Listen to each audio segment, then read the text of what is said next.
We come to this place for magic, to laugh, To cry. To care. but most importantly, to argue about movies. My name is Tony Squares. As always, I'm joined by Kellerman and Cheese, and we are the Box Office Buds. And this week, we are talking about the 2025 horror movie slate, as well as A comprehensive list of the top 3 movies featuring a monkey.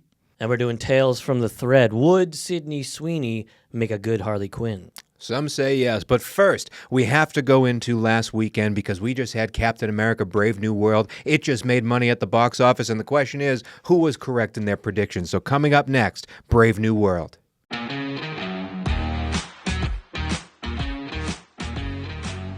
All right, boys, we did it. Captain America Brave New World came out. It made $192 million worldwide its opening weekend, $100 million domestically. Gentlemen, I want to shake your hand because we all, great shaking the hand. I want to shake your hand because we got it all correct. We did. We all predicted over $95 million domestically, and all three of us, for the first time in the history of this show, are all correct. I'm happy. We're batting I'm so 1,000. happy. We're batting 1,000. Fantastic time. We That's got the it way to right, start. Kelvin. Be I happy. am happy. I like to think that I got it right since you asked me first, and then you guys also got it right. Take it. Whatever makes you feel better, we all got it correct. Now, Alche, I'm coming to you first because we may have created a little bit of an internet firestorm with some of the clips we sent out about Alche had to say about that movie. But I do want to say from the jump, you, for the entirety of this movie, you said it would make $715 million globally when it was all said and done. I did. That was the lowest of the three of us. It has overperformed expectations so far. Do you feel bad about that 715 prediction? I'm trying to hold on to the fact that the legs of this thing, with the reviews of how terrible it is, and we'll get Kellerman's spoiler-free review very shortly, but with the reviews of this thing being one of the lowest ever on Rotten Tomatoes, sitting at 51%, correct? That's insane. It's low. That's low. That's low. You're talking about some Ant-Man and the Wasp, right? That's some low bar. But there's nothing else really in its way for at least a month. Exactly. So I'm going to say yes, I'm slightly nervous, but I'm not changing my bet. I still am betting on 715. However, hitting 100 domestically in the opening 4 days? Yeah, Solid. fantastic. Unbelievable. It was a holiday weekend. It doesn't have a lot of competition, even though Paddington in Peru came out. We talked about that as well last week. But Kellerman, you were the man that had the highest evaluation of this league. $850 million you predicted for Captain America. It, as we said, hit $100 million domestically. That's higher than Captain America Winter Soldier did, which ended around Alche's number at 714. It is lower, however, than Ant-Man and the Wasp: Quantumania, which is one of the worst superhero titled movies I've ever heard of in my life. And Ant-Man ended up making way less than that 715 number. You predicted 850 worldwide. You've seen this movie. Again, spoiler-free review in a moment. Are you still confident in your 850 number? I'm less confident because of the continuing negative reviews. We'll get to my review in a minute, but I think that it will. I think it'll get there. I mean, it's a big deal because, again, it's the first movie of the year that is making this kind of money. It kind of gets everyone excited. Oh, man, movies are back. We're going back to the theater after the holidays here. New year, new me, new movies. But everyone thinks this movie's terrible except for the man to my right. And But I will say this. My worry is Ant-Man is Ant-Man. This is Captain America. A little like bit different. Much more beloved character in the MCU. It's Ant-Man. Like, yeah, it was never going to make $850 million regardless if it was good or not. So my worry is that it's Captain America. Everyone who is the biggest Marvel fan to the me's of the world, like Captain America, love Captain America. And that's worrisome for me. Now, do you want to? I'm happy you're putting out these, olive branches now. Do you want to say anything to the Anthony Mackie stands out there? No, I don't. I stand by my Anthony Mackie review. Still a middling actor, just rolling in the dough. Good for you, Captain America, new Captain America. Happy you're making money. Happy that people are seeing the movie. But sorry, Anthony Mackie, you're not it. Oof. Speaking of not it, Kellerman, you went and saw this movie opening weekend. You saw it in IMAX at the AMC Burbank. We love you over there. Can you tell me, spoiler-free review of Captain America Brave New World for the two of us that have not seen it? I'm going to do my best. First, I'm going to try not to hulk out at my rage that you two didn't go see this movie because we are on a movie podcast where we talk about these movies. However, it takes all kinds, and people form opinions based on all kinds of things. While you were out watching the movie in the theater, I was at home watching Bridget Jones' Mad About the Boys. So Bridget Jones' Brave New World. I was catching up on season 3 of The Traitors. I don't know. I think that was more entertaining than Brave New World. We all make mistakes. I didn't, though, because I went to see Captain America Brave New World, and I thought it was awesome. And I think that Anthony Mackie held it down perfectly. The good news is this full review will be posted to our Substack, which you should sign up for. Link is in the description of the episode. And while we're here, feel free to like and subscribe. Everything we do is we are a growing movie podcast channel with one guy that watches movies and 2 guys that talk about them. Here's the thing about Captain America Brave New World. It's weird. Good start. don't drop your thesis now. Captain America, it's weird. See, on the one hand, it does have what I consider to be some glaring plot holes. And tonally, it's one of the most confusing movies I've ever seen in my life.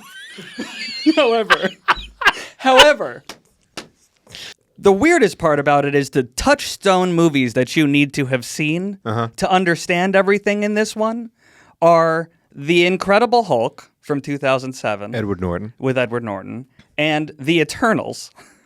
With no one. With a bunch of people, but I mean, with no one. Angelina Jolie, Barry Koenig, there's a ton of people in it. But those are 2 weird touchstones to pick up from. Yeah. Yes. When's the last time you watched the Edward Norton Incredible Hulk? 2006, you said? TJ has just corrected me that The Incredible Hulk came out in 2008. Great, don't stall. When's the last time that you watched The Incredible Hulk from 2008? Just recently. I'm currently doing a full rewatch of the MCU, which is part of what I want to talk about. On the other hand, though, I think it deserves a lot of credit for feeling more connected to the rest of the MCU than more recent Marvel movies have. I'll accept that. That's a good positive for me. That's actually selling me. It also lays a lot of seeds that I think will be important in the future that are really exciting to me as a comic book fan. Oh, good. More seeds for the Marvel Universe to make good on 9 to 12 movies later. Tell me how that is different than any other Marvel movie over the past 2 decades. But okay, keep going. I think that these newer seeds are more exciting than some of the other seeds that may have been planted. Nobody cares about Black Knight with his sword at the end of Eternals or whatever it was. Those words were English, and they do make sense, not to this brain. I think Anthony Mackie does a great job of holding down the whole movie. He's a great, less than perfect Captain America, which is the departure from previous Captain Americas. He exemplifies this early in the movie by drinking and using some profanity, and then during the first fight, he actually is set up to say, I could do this all day, like the classic Steve Rogers line. Right. And instead he says, I've got shit to do today, which I thought was a great way to show the difference between these 2 characters. And I like the idea of an imperfect Captain America. So again, I'm intrigued. But you're not. I'm probably at 43% going in theaters at this point. It's also a Captain America that sort of steps into the future. There's a lot more technology built into the suit and those sorts of things, which is a big difference from Steve Rogers' old-fashioned 40s style Captain America. Okay. Curious. And speaking of the fight scenes, that might be my biggest critique, because even though they are big and fun, and I like a lot of them, and some of them are even beautiful, they're not very complex. And what I mean is, I think in a lot of Marvel fight scenes that are memorable, there's a lot of the good guy almost winning, and then something happens, and oh no, they have to like redo it over and over and over again, so they really have to earn the win. Yeah. That does not happen in this movie. Great. Not once. So what I'm getting is Anthony Mackie does great as sort of the not great Captain America. Tonally, it's really crappy. It doesn't look very good. The writing's not very good, and the fights suck. I didn't say anything about it not looking good. Okay. You made that part up. Okay. I thought it looked great. And I had a conversation with someone afterwards where they were talking about how they could tell the reshoots and some of the visual effects didn't look as good. I did not notice that. I did not notice that at any point. There was no time where I thought, oh, that visual effect looked worse than a different one. I actually have an alternate spoiler-free review. And that is that this movie was a fantastic Hulk movie without the Hulk. It was maybe even the perfect sequel to 2008's Incredible Hulk with Edward Norton. Both villains are classic comic book Hulk villains. General Ross and his relationship with his daughter Betty, who is Bruce Banner's love, also a huge part of the plot. A bitty named Betty, huh? A Betty named Betty. Not to mention the fact that gamma radiation plays a part in a lot of it. So it's like... Check the bingo card. It is a Hulk movie, and it is weird that there is no Bruce Banner or Hulk in it. If Harrison Ford was an MLB pitcher and he's still playing in his later years, how fast is his fastball in this movie? Oh, it's not that fast. Okay, then I'm out. I've got some spoilery things to say about that I'll say another time. Check it out on the Substack. Overall, on the first ever box office Buds rating that we're going to give a movie here, you saw Captain America: Brave New World. What is the number rating you're going to give it? 8 Mackies. 8 Mackies, the first ever Mackie Award winner, Captain America: Brave New World. Again, 192 million globally. That was the spoiler-free review. Look online. We might have a spoiler-filled review from Mr. Alexander Kellerman. Alche, were you convinced to see it? No.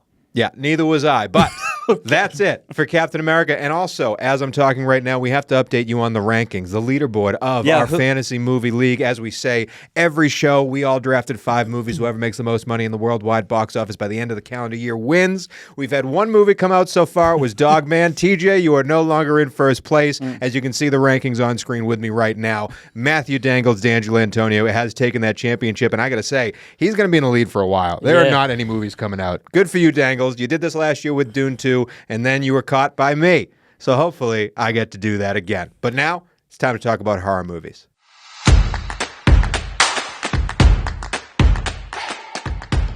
Hey, we're the monkey. Yes, this week we're talking about the 2025 horror movie slate because there are so many IPs returning into our life, but we're starting out with a movie that's coming out this weekend that we're all really excited about. Actually, I shouldn't speak for them. I'm genuinely excited for this movie. It's The Monkey. It's going to be a crazy one. All right, let me give you the log line. Twin brothers find a wind-up monkey toy, and then suddenly all these crazy deaths happen around them, and it ruins their family. 25 years later, the monkey comes back, and even more deaths happen, and these 2 estranged siblings need to meet to take out this creepy toy. Alche, have I sold you? I was in before you read the log line, but thank you for that interpretive dance. Very enthusiastic. Osgood Perkins. That's all I have to say. The director of this film. I saw Longlegs in previews. Yeah. And I had a blast. Yep. Yeah, I thought Longlegs was I had awesome. an absolute blast. I was scared. I was me at 11 a.m. and like 6 other people on a Thursday, and I played hooky from work, and it was amazing. I loved it. It was weird. It was quirky. I was on the edge of my seat because his shots just terrify you the whole time. Mm-hmm. So something as silly as this could be in the wrong hands, I would be very concerned. But Osgood Perkins, I'm going to see, until he proves me wrong, I'm going to see every one of his movies. Do we have our first ever season tickets? You have Osgood Perkins season tickets? Osgood Perkins season go. tickets. I also Let's go. I also have Steve McQueen's season tickets for anyone keeping score. This movie's going to be fantastic. If you've seen any of the trailer, you know it's going to be fun. It's going to be campy. All these deaths are happening from surprising angles. This movie is an adaptation of a Stephen King short story starring Theo James, Tatiana Maslany, and Elijah Wood. Those names got to ring a bell, right? Most definitely. Thank you. Tatiana Maslany, Orphan Black, forever. Yeah. Elijah Fantastic. Wood. Stephen King of Stephen King fame. Yeah, may know. I was surprised that the first thing you said was about the director. It's based on a Stephen King novel. I'm with Alche, though. Like, even the Stephen King stuff, there have been a lot of bad Stephen King adaptations out sure there. have. The Osgood Perkins thing is the real seller for me. And also, it should sell us into thinking this is going to make some money because Longlegs made $22 million opening weekend, over $120 million worldwide when it was all said and done. The Monkey, as we said with Captain America: Brave New World, not a lot of competition out there. There have been a lot of horror movies that have come out. Hard Eyes is out there. You can still see Companion. But The Monkey seems to be a little bit different, R-rated, going to go against the grain a little bit. Do you think this has a chance to have the legs of Longlegs? I do. I absolutely do. I think the follow-up to a surprise always does slightly better, especially if the reviews are at 89% right now on Rotten Tomatoes. I think it's going to do very well. Creepy, random, inanimate objects tend to do well in the box office. It's good in horror. Right now, Debatable. I don't know if you've ever seen a Puppet Master movie. All right. Most. There's always a rotten egg in the bunch, you know? Right now, The Monkey is projected to make between 17 and 25 million opening weekend. If it makes up to 31 million, it'll be the top 5. It'll be in the top 5 February horror releases, beating out The Wolfman. So let's make a prediction. We were all correct on the Captain America: Brave New World opening weekend prediction. If I put the number at $20 million, does The Monkey make more or less than $20 million? Started off with Kellerman last week. He got mad at me about it. I'm going to start off with Cheese. Oh, God. Over or under 20 mil. That is like right on the line. Right on the number. Right on the line. Captain America has another week of probably making a lot of money from folks like me who are going to see it this weekend, and I will probably try to see The Monkey as well. I'm going to say slightly under at like 18. Slightly under. Kellerman? The only other new movie coming out this weekend is what? The Cleaner? Congrats. The Cleaner, Daisy Ridley. I'm going to say over 20 million. I'm going to guess somewhere around 22. Ooh, our first difference. Very exciting. I'm here to break the tie, and while I really believe in this movie, I do think it's going to do really well. I think a lot of people are still going to be watching Captain America to try and catch up, and I'm going to go with the under as well, under 20. I do think 20 is a great number. I'm going to hit the under as well, but we're not here to talk about The Monkey completely. We're using The Monkey as a vehicle to talk about a bigger picture here, and no, we're not trying to steal the name of another podcast. Instead, Never. In our fantasy movie league, we have already drafted our many movies, and a lot of them this year are horror movies because there are so many IPs coming back out this calendar year. We have 9 of them that, from my count, as least from Insidious 6 to Megan 2.0. There's going to be I Know What You Did Last Summer coming back. There's so many of them. We have them drafted in our movies. Are any of these IPs standing out to you? Because I know you are the big horror movie buff here. Are there any ones you are uber excited to see? I mean, I Know What You Did Last Summer is a great. I just don't know what to expect. Yeah, I know neither that do a I. lot of the old cast is coming back, and that's pretty much all I know about this reboot. So I think that is probably one of the more exciting titles. Tony, what about you? What are you excited about? I got to say, the one that I'm most excited about, and this is definitely an IP returning. You can call this a horror movie. You cannot. It's one of my favorite movies of all time. But 28 years later, I am Certainly genuinely, a horror movie. Yeah, some people might Certainly. call it a thriller. I'm genuinely Those people pumped would be wrong. to have this movie come out and have the right people around it, the right people making it. The other 28, months later, weeks later, those movies stunk. This one, Excuse me? those movies stunk. This one is going to, at least to me, Stunk. feels like it could be truly special, and I'm pumped for The it. 28 has been, the series in totality has been quite good. I I'm think you're so wrong. confused. You didn't like 28 days or weeks, but you are excited for 28 years? You like Time out. I days. didn't say that. 28 Days Later is one of my favorite movies of all time. I'm talking about the sequels following it were effing terrible. There's only one. It was 28 weeks, and it was arguably better. Okay. You're an idiot. You're an absolute moron. I'm That's very not excited true. to see. I'm very excited to see Sinners. Not IP. Yeah. We're moving off IP. There's a lot of horror coming out. Yeah, There's There's a a lot. lot of There's a horror lot. coming out. I'm very excited to see Sinners. Yes, I'm excited to see I Know What You Did Last Summer, but I'm very nervous about bringing that franchise back. It was such a specific time that it was made, so I'm like super, super nervous. That's true. Tonally, it was Yeah. its own sort of thing that we were all game for. I don't know, at 36 years old, newly 36, thanks for wishing me a happy birthday, I'm interested in that tone anymore in the horror genre. 28 weeks, 28 years rather, very excited. But Sinners, I think, is my number one horror thriller of Wow. the year. Ryan Coogler Can do doing no a wrong. massive budget movie again. I'm very excited about. I also think Sinners will sort of straddle the line of not quite a horror movie, potentially. Maybe. More of an action movie with vampires, I think which I it's- guess you could argue that having vampires in it automatically makes it a horror movie, I think it's but genuinely going to be sexy. it's Oh, yeah. definitely going to be sexy. I just don't Have you see seen I haven't Michael B. seen Jordan? anything Like, in I think it's going to be I haven't purposefully seen anything in the trailer racy. that looked scary, I guess is what I mean. Maybe they look scared in the posters. Like, oh, what is that? I don't know. He's got a nice. He's people got a look nice. scared, Hey, Jekyll and Hyde. He's doing a little Jekyll and Hyde. Yeah, playing 2 actors. I love that. Not all the IP that's coming out is something that we're all looking forward to. Yes, Megan 2.0, also drafted in our league, is an exciting movie. Five Nights at Freddys 2. Hey, how you doing? That's my team. No. Kellerman, is there any IP horror movie that you're not excited about, and why is it The Black Phone 2? It's not the Black Phone 2, actually. It's what you just said, Five Nights at Freddys 2, guess which he likes is Ethan going Hawke to now. be Do you know who's in Black Phone? terrible. Do you know who's in the Black Phone 1? I do know A who's main in man, the Black Phone. Ethan Hawke. I know. He's great in that movie. His face is covered by a mask for most of it. Oh, we'll get into this argument at a later friggin' date. Maybe his best performance. Jesus Christ.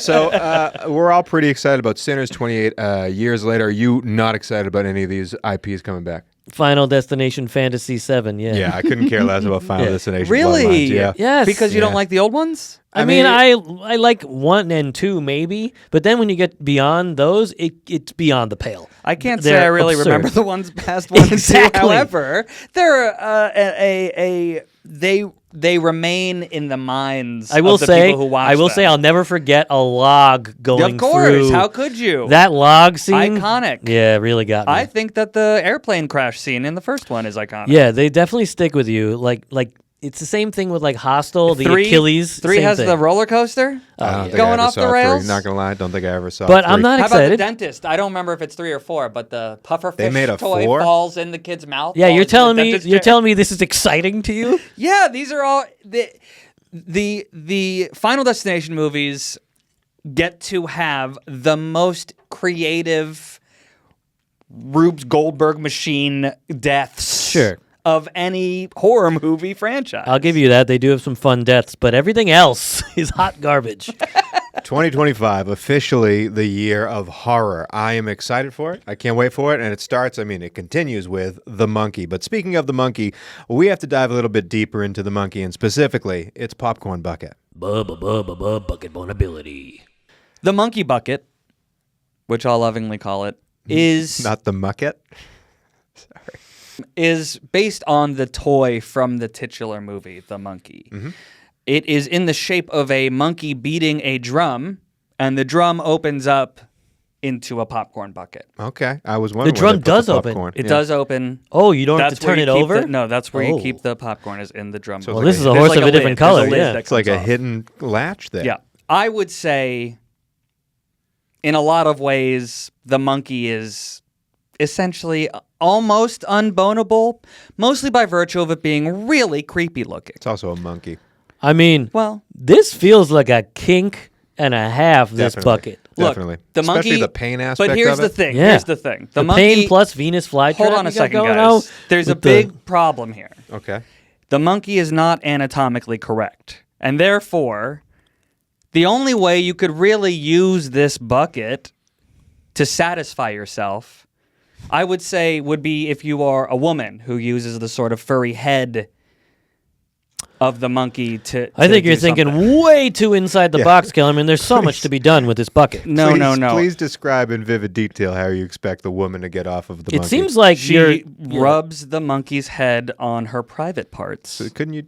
I'm not sure you're familiar with the female form based on this conversation. I don't think they use things that are shaped like a small head to rub their private parts, Cheese?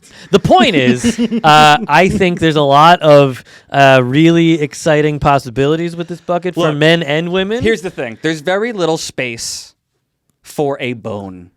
What's really important And therefore, here. Kellerman, you're stalling. I give it 1 butter pump. One! pump. Wow. Better than Captain America. Tough critic, this Not, Kellerman not man. as good Yeah. as Dune. Hopefully next week or in the weeks following, we will get a little bit higher, get closer to the Dune 2 I 10 hope out of so. 10 ranking. And maybe, just maybe, Kellerman will get an anatomy lesson.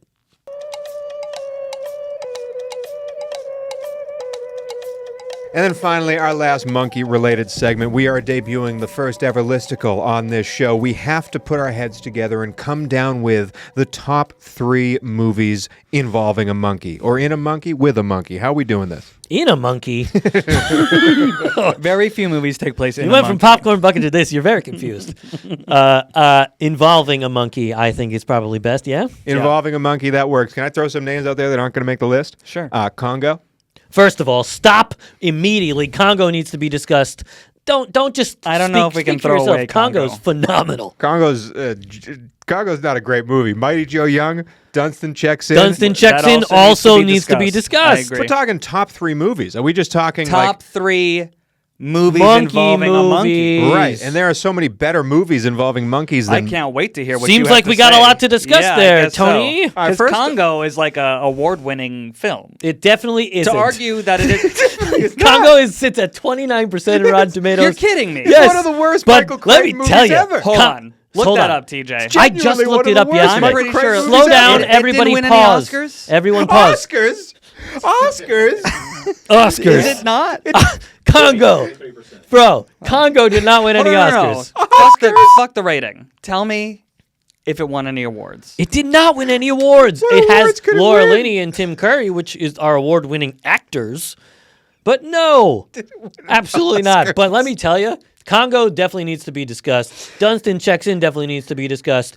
But we're ranking the top 3 monkey movies involving a monkey. It doesn't need to be great movies. It needs to be iconic. It needs to grab you. It needs to sit in your mind as a monkey movie. Yeah, I agree. Great. Let's start and end with Planet of the Apes. How is that not on the list? It is. It And in is. my opinion, we're It going is. with the question original. is No. the question with Planet of the Apes is which one? Right. My question is, we're going to the original. Charlton Heston, Guns Out of My Cold Dead Hands, Planet of the Apes. That's the Right. best Planet of the Apes. It is not the best Planet. It is not the best Planet of the Apes, but it is the most Unquestionably. iconic Planet of the Apes. That's true. So currently, I'll add it to the list at like number 3. Another movie I would need to throw out there because it involves movies. They are essential to the involves monkeys. They are essential to the film. They you remember exactly what they look like. You remember the feeling it gave you when you saw it for the first time.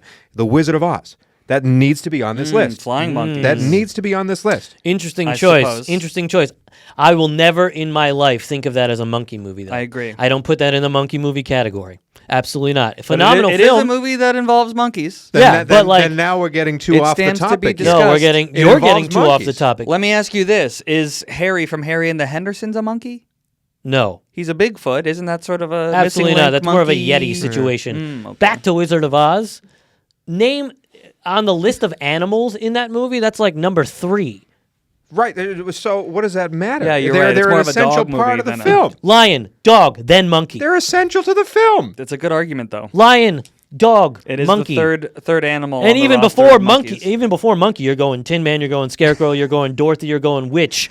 Monkey is like number 6. Let's go back to Dunstan Checks In because Dunstan this Checks In is absolutely needs to be probably on one the of list. the most iconic. And here's why. monkey movies. Here's why. We don't get movies where an adult is an asshole to a kid anymore.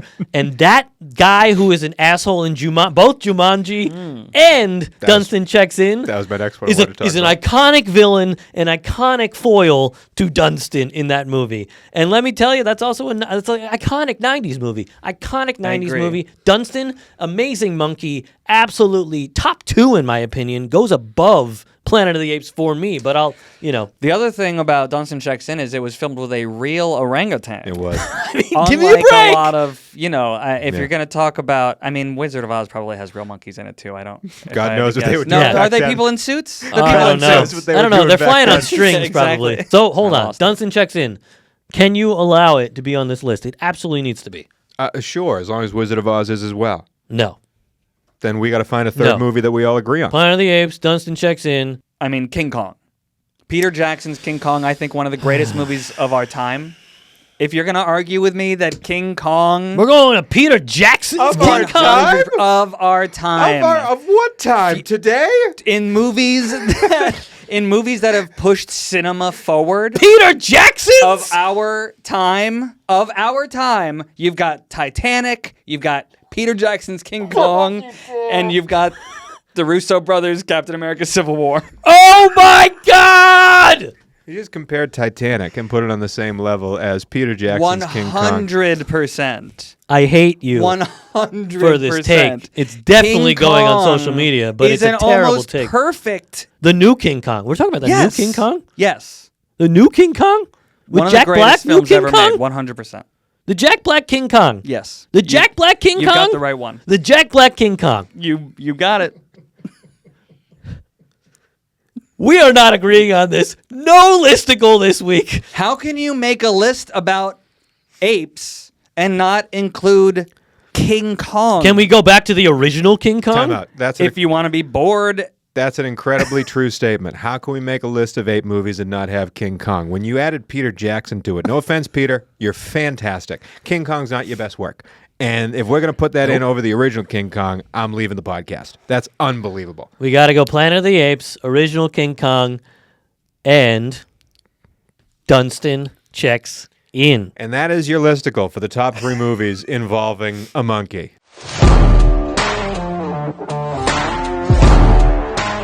Now for a portion of our show we like to call Tales from the Thread. You see, like any good fantasy league, we are all in a group chat with each other, and we've been playing this league for a little bit. We have been arguing with each other about movies before this podcast. It's the genesis of this podcast, and so we're here to bring about an argument that has yet to be settled from the text thread. And then this week in Tales from the Thread, we are talking about the wonderful, talented Sydney Sweeney, and the question is, can she play Harley Quinn? Kellerman, you are the one in this group that is the comic book fanboy here. You're the one that loves all of these characters, knows all of their backstories, even knew who the Red Hulk was. But Harley Quinn, we have Robert Pattinson, the new Batman, all of these new characters coming out. Harley Quinn's eventually likely going to be in that universe. Do you believe Sydney Sweeney could play Harley Quinn? Yeah, this started in the thread when I said that I thought that Sydney Sweeney would make a great Harley Quinn. Maybe even I said that she'd make a perfect Harley Quinn. Perfect. Which I, to this day, stand by. Why? She'd make a fantastic Harley Quinn. Obviously, the physical resemblance to the character from the comic book, cartoon, past people who have played Harley Quinn. But also, I think that she is very capable of both being bubbly and silly and dark and moody and crazy in an emotional way. I can't say I've seen that side of her, but Alche, you were the one that was most angry about this realization, about this partnering here of Harley Quinn and Sydney Sweeney, so... Here's my biggest thing with famous actors who have no chops. She's very good at one thing and one thing only, and it's playing angst. She's angsty and has vocal fry, and you need a character to be recognized immediately on screen. She cannot have musicality in her voice. She also is horrendous with comedy. Did you see Anyone But You? The one with Glenn Powell and Sydney Sweeney? Yeah, I did. And the only reason that movie is palatable is because of Glenn Powell. He carries her the entire time. She has no ability for comedy. You're saying that movie was Glenn Powell-able. Yeah, I am. I sure am. Thank you for that. I think we need to start a list, running gag behind me. It's just the names of actors Alche has tarnished throughout the history of this podcast. I'm Anthony not saying, Mackie 1, Sydney Sweeney 2. Hold on. Sydney Sweeney can act. You said she had no range. You literally She has just no said range. She has doesn't no have range. the chops to play Harley Quinn. Let me ask you this, Correct. Cheese. Stop. How many movies have you seen with Harley Quinn in it?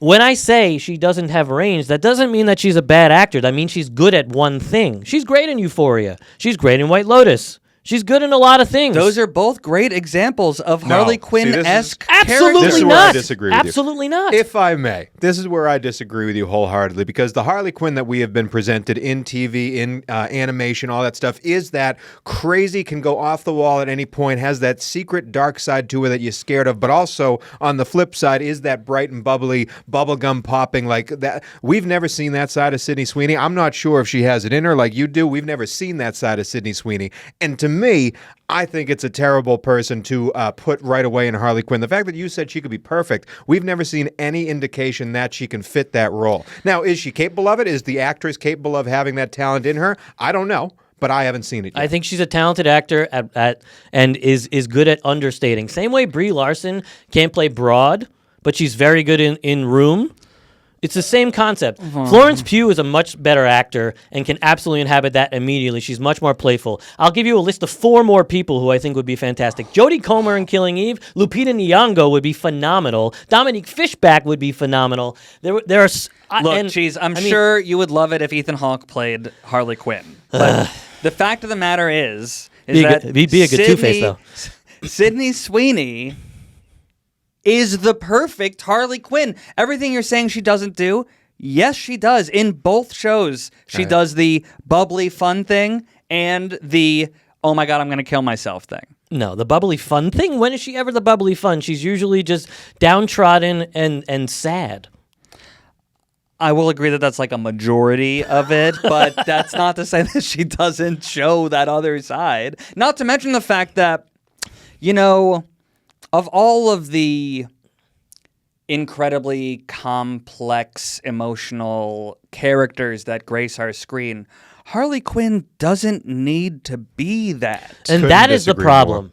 Couldn't disagree more. Why? That's the Because Lady fundamental Gaga problem. played a Couldn't disagree more. hyper-realistic Harley No. Quinn? Give me a break. Couldn't disagree more. Here, to me, Harley Quinn, the character, and I'll let you speak in a second, Alche, but I'm going to speak for you Please. for a bit here. No, genuinely, because Harley Quinn to me is a high wire act. Like, you need to be towing both sides of the line here at the same time and have us believe you that you could be both sides of this coin to pull it off. Whether Sydney Sweeney can or cannot is the different story. This is where I differ with you most on the side of the argument. And I do believe there's something I never brought up in the text thread. I'm happy to bring it up here for the first time ever. This is something where me and you are we're diametrically opposed on how we look at movies. You look at movies from your past, coming at it from behind the camera, how it's written, how it looks, how all the things are supposed to be on camera. Me and Alche have a past in acting, and we come from telling the story through our bodies, through our voice, and putting ourselves in the role of that character. So when you say Harley Quinn doesn't need to be that great of an actor or that great of a part or that great of a high wire act, I see it completely differently because everything I've seen from Harley Quinn is like, that's a role that would be awesome to play because of the world you can bring out of her. I'm sorry. Did you see Birds of Prey? Well, I'm not saying It's a movie about an egg sandwich. I'm Well, not that saying movie they is were horrendous. Good. I'm not saying there were good But Harley that's my Quinns out point. there. When you're talking about Harley Quinn, there's a scale of from an idiot with an egg sandwich to a depressed in a mental institution, like dark gritty version. Now, when we originally had this conversation, it was not in the context of Pattinson's Batman. That was something you just added today.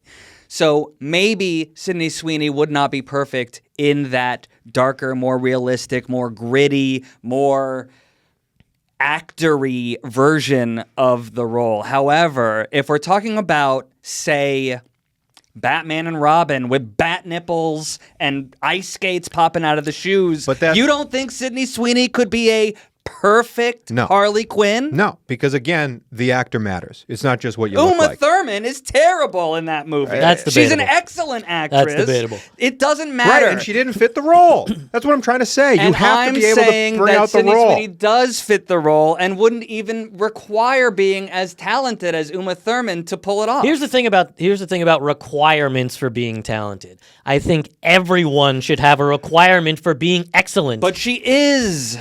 She's not! She's solid at the one thing she does. Florence Pugh would run circles around her in that role. Look, I'm sure that Daniel Day-Lewis would make an excellent Bruce Wayne.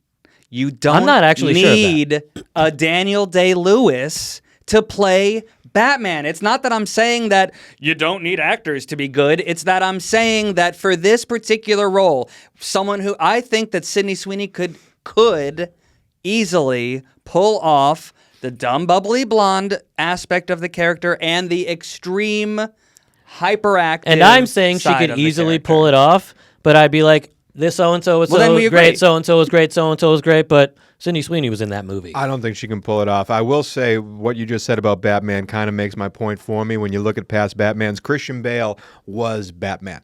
Robert Pattinson is Batman. George Clooney... Whoa. Hold on a second. George Clooney... Robert Pattinson will never be Batman. Oh, that's a whole other podcast. And thankfully, that is it for episode 2 of the Box Office Buds. Next week, we're all going to be dapper. We're all going to be looking great because next week is Oscar week. We're going to be breaking down all the awards, giving out our own awards, maybe even some popcorn bucket Oscars will be handed out on this show for the 2024 movies we never got to talk about. But that's it for next week.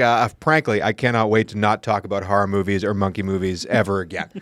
That makes one of us. We should have talked about toy movies. As always, please like and subscribe. Follow along on Substack. Follow us on all the social channels. We really appreciate it, and we'll see you next week. Bye. Bye-bye.